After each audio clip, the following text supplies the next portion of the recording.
Have you ever felt sad because you desperately wanted something but didn't get it? We probably don't think of sadness as something bad, or at least not something malicious or damaging. We think of it in terms of coping with tragedy or loss. We get slightly sad when the peach milkshake at Chick-fil-A is no longer in season. We get deeply sad when a close friend dies of cancer. Similar to anger, I want to work out of a certain definition of sadness that is a little different than how we may normally think of it. When talking about sadness as a sinful behavior, sadness comes from a frustration of one's desires. This could be any type of desire, even a good one. It could be fulfilling basic needs like having food and shelter, or friendship and love. It could be a selfless desire or a sinful one. A selfless desire can be twisted into the perception that what one does is not enough and does not matter to God or has no value in improving the world. A sinful desire, on the other hand, is bound to be unfulfilled, as the appetite for sin constantly grows and never reaches satisfaction. Sin wants sadness to keep you returning to it, strengthening the temptation and deepening the dependency. Sadness, from whatever type of desire, eventually becomes an obsession. The mind finds it more and more difficult to think of anything but the inability to find satisfaction. Depression and anxiety set in. Pretty soon, joy is dried up and the potential for pleasure is drained. Spiritually, sadness drives a wedge between the believer and God. Its obsessive nature obfuscates any thoughts on good things.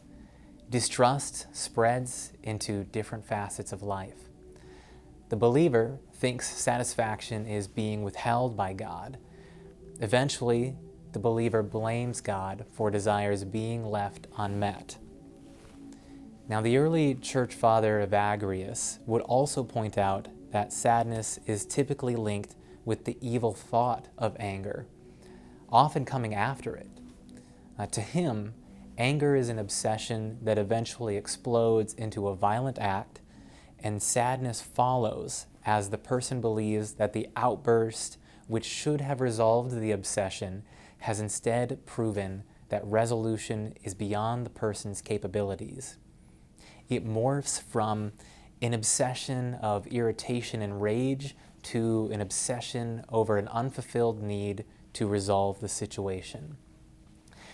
After experiencing the emotional high of anger, one experiences the low of sadness.